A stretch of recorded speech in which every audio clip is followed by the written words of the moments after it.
Hello and welcome back to Israel with Aline. Today we will tell you all the news about the red cow and the third temple of Jerusalem. We will together visit the place of the cow's sacrifice and find out if everything is already prepared for this sacrifice and when it will be. And we will understand what is the key to the construction of the third temple. So, if you are ready, let's get started.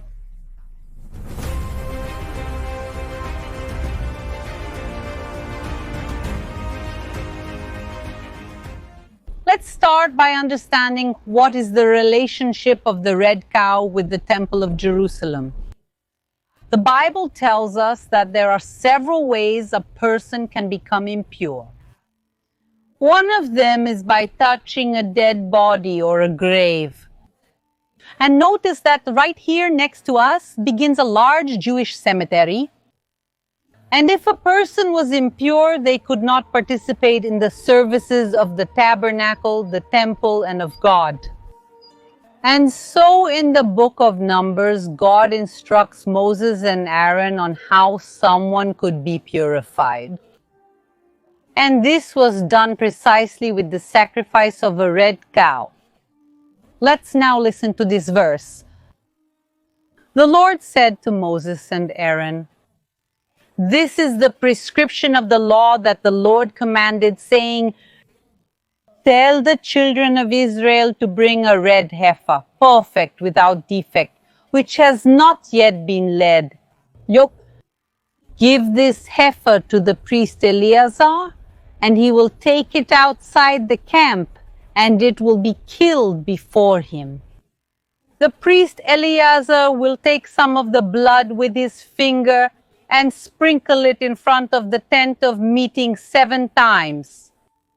In the sight of the priest, the heifer will be burned. Its hide, flesh, blood, and dung, everything will be burnt.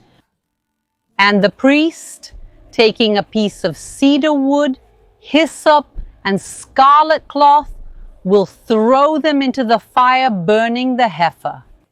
A man who is clean shall gather up the ashes of the heifer and put them outside the camp in a clean place. And it shall be kept for the congregation of the children of Israel for the water of purification. It is an offering for sin. This shall be a perpetual statute for the children of Israel and for the strangers who dwell among them." We heard that the heifer was sacrificed, burned, and the ashes mixed with water. And this water was called purifying water. And see that it is written that this shall be a perpetual statute to the people of Israel and to the stranger who dwells among them. So for those who thought that the red cow, that the red heifer was something only from a distant past and cannot be revived, look very well at what is written in the Bible, that it will be a perpetual statute. And that's why today's video will talk not only about the past, but also about the present and the future. But why are we discussing this topic right here? Why did we come to the Mount of Olives to tell the story of the heifers? Because right here on this mountain is where the sacrifice of the red heifer was made. And the exact location of the sacrifice we will get to know together shortly. The normal sacrifices and offerings were always made inside the tabernacle or inside the Jerusalem temple. Examples of this are, for instance, the altar of incense or the altar of the temple courtyard. And where were they? Right here behind us. Where we see the golden dome is where the first and second temple of Jerusalem were located. So the incense altar was inside what today is the Dome of the Rock, and the altar courtyard where most of the animals were sacrificed was in front of the Golden Dome. And precisely on this issue, the sacrifice of the red heifer was an exception, because the sacrifice necessarily had to be made outside the camp or outside the city. And look exactly where we are. Behind us, we see the original city wall. This means that we are outside the city during the time of the first and second temple of Jerusalem. And right here on the Mount of Olives, the sacrifice was made. And now we together will walk to this place. Come with me.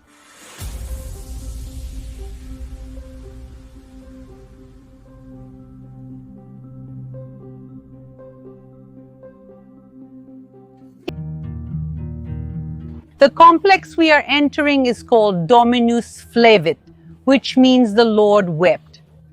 This is because it was here that Jesus wept as he was approaching the city on Palm Sunday. This is reported in Luke 19, when Jesus was approaching Jerusalem, seeing the city, he wept for it, saying, if you knew even today what is necessary for peace, but this is now hidden from your eyes.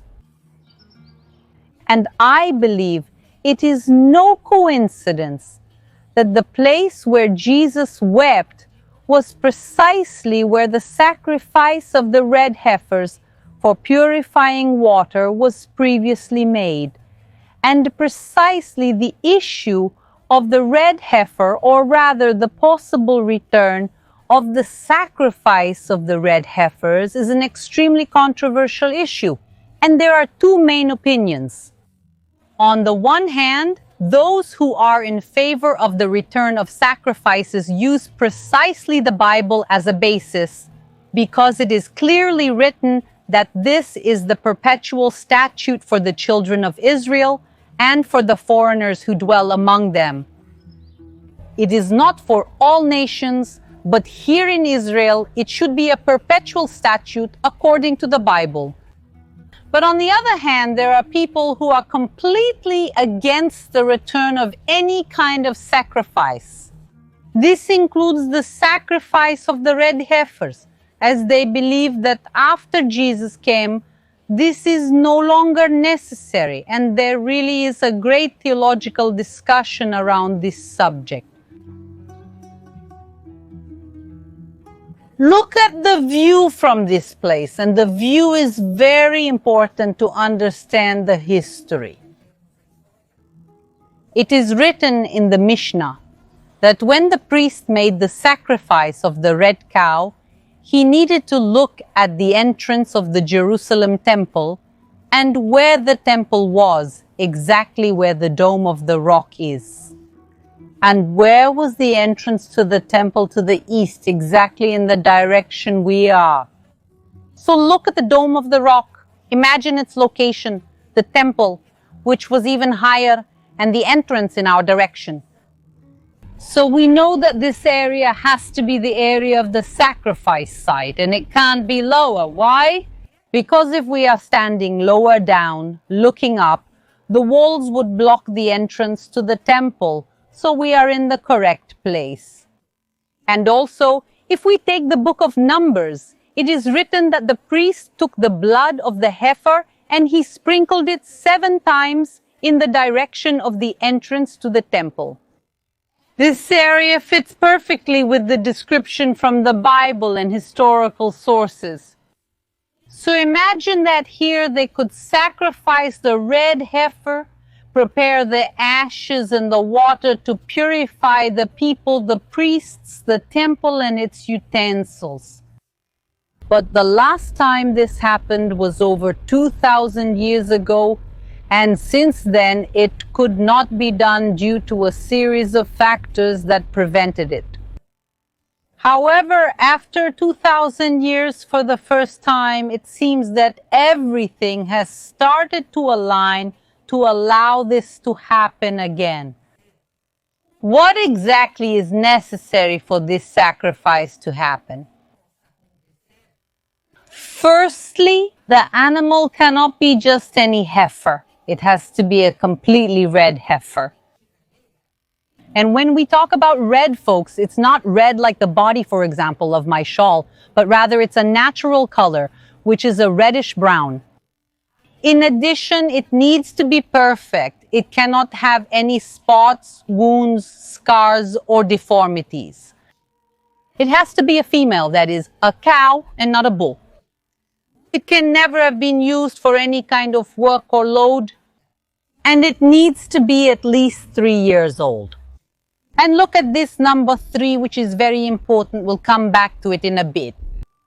And for many centuries, a heifer was sought that fit all these requirements, but none was found. This was until experts from the Jerusalem Temple Institute flew to Texas in the United States. And there they found a Christian farmer who managed to raise not 1, but 5 perfect red heifers. And on September 15, 2022, they were brought to Israel. And we've already shown them to you here on the channel. I'll leave the video linked up here for you to watch. And notice that from 2022 to 2025, exactly 3 years are now passing, and the heifers were then less than 1 year old, meaning that this year in 2025, all the heifers turned 3 years old, which is what we said is the minimum age. However, of the 5 heifers that arrived in 2022, 2 were disqualified. But this still means that for the first time in over 2,000 years, we have heifers prepared, qualified for the sacrifice of the red heifer. And we don't just have 1 but 3 that are perfect and ready for sacrifice. And 3 suitable heifers may sound like a small thing, but it's not at all. First, because we only need 1 for the sacrifice. And also because throughout the entire history of the people of Israel, only 9 heifers have been sacrificed. The first one in the time of Moses and Aaron, and the last one before the destruction of the second temple. And these 3 heifers are precisely the key to the third temple. Is this because the temple can only be rebuilt and especially reopened if it is pure? If they need to purify the priests, the temple itself and the utensils, and part of the utensils have already been rebuilt, we precisely showed some of them here on the channel. But these utensils are of no use if they are impure, and they are. We need the purifying water made with the ash of the red heifer so that they can be used. But now, if we already have the heifers ready and qualified, what else is missing for the sacrifice to be carried out? If a pure priest is needed to perform the sacrifice, which is a gigantic challenge because practically all of humanity today is considered impure according to the Bible. For example, we all have impurity from the dead.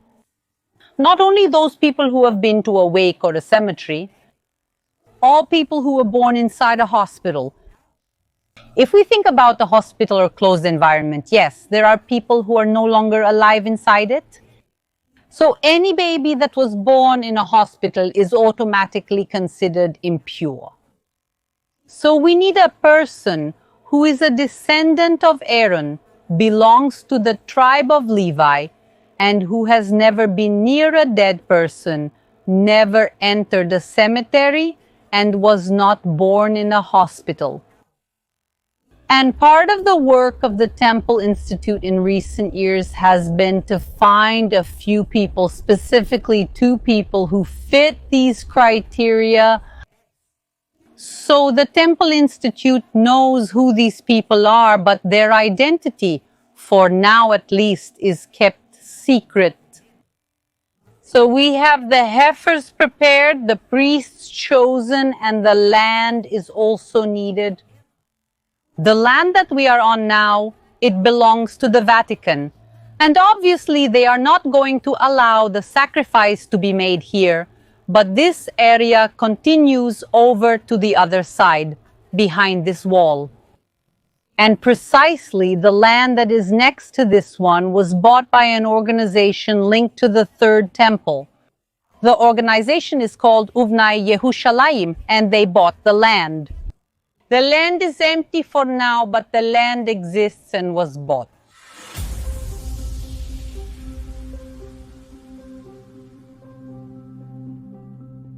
What is missing is very simple.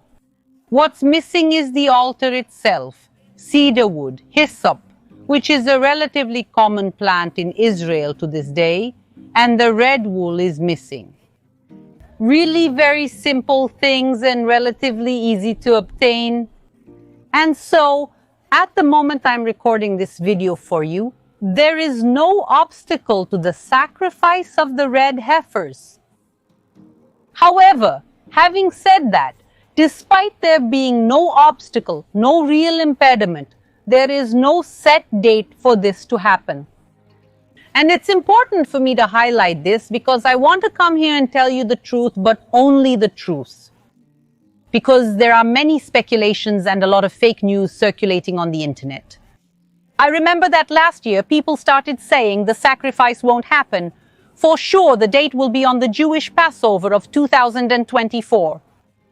The Jewish Passover of 2024 has already come and gone. We are almost at the Passover of 2025, but the date really wasn't set. Also, one thing I saw a lot here on the internet are images of this altar. This altar that we saw in the photo, it is near Jericho. It is not even in Jerusalem. So its location is completely wrong. And secondly, it's also a different type of altar. It is what is called Mizber Ha'olah. In English, it translates as the altar of the Holocaust. And it is a replica of the altar that was in the courtyard of the Jerusalem temple. And it has already been used, but only for rehearsals. By the way, it was built in 2009, long before the red heifers were found in Texas. This altar has absolutely nothing to do with the sacrifice of the heifers. Let's make it clear that the altar of the red heifer sacrifice will not be a stone or metal altar. He has to follow the biblical instructions. It has to be a wooden altar that is burned along with the sacrifice. Just look at these illustrations and we can better understand what it looked like and that it has absolutely nothing to do with the altar near Jericho. And this type of altar, the type used for the red heifer, has not been built in Israel in the last 2,000 years. The very land that was purchased for the sacrifice, there is no altar on it. The altar built near Jericho, it exists, it is real. However, it is not what many people say. It has absolutely nothing to do with the red heifer. That altar can be used for a rehearsal altar, but no one really imagines using a Jericho altar in light of the Bible to make sacrifices. So it's there for rehearsal, for preparations, but it really has nothing to do with our topic of the day. And one more thing, assuming that we now have everything prepared or available for the sacrifice of the red heifers, even if that is done, it doesn't mean that the third temple of Jerusalem will be built the next day. The heifers are the key that will allow the temple to be opened and reused. But there are a few things missing for the third temple, and the main one is the location. Look at what we see here behind. The third temple has to be built in the same place where the first and second were. And the land these days is not available because the Dome of the Rock, the golden dome that belongs to the Muslims these days, is in this location. So even though the red heifer seems to be approaching, this still doesn't mean that the Jerusalem temple will definitely be built this year. Without the red cow, there is no third temple. And without a doubt, We are closer to this than we have been in the last 2,000 years.